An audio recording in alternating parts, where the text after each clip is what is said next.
অনেকেই রয়েছে যারা ইংলিশ কিবোর্ড দিয়ে লিখতে এখন আর বাংলা কিবোর্ড দিয়ে লিখতে পারো না। বাংলা কিবোর্ড দিয়ে লিখতে গেলে অনেক সময় অনেক কিবোর্ডে হাতের লেখা অনেক স্লো হয় এবং যুক্তবর্ণগুলো লেখার সময় অনেক কষ্ট হয়।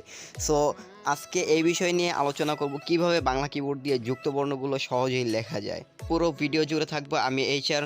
So without wasting any more time, let's start our today's video.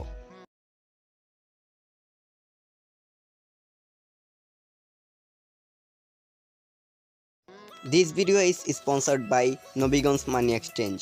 Nobigon's Money Exchange is the best money exchanging shop for Narayanganj. Location links at the description box.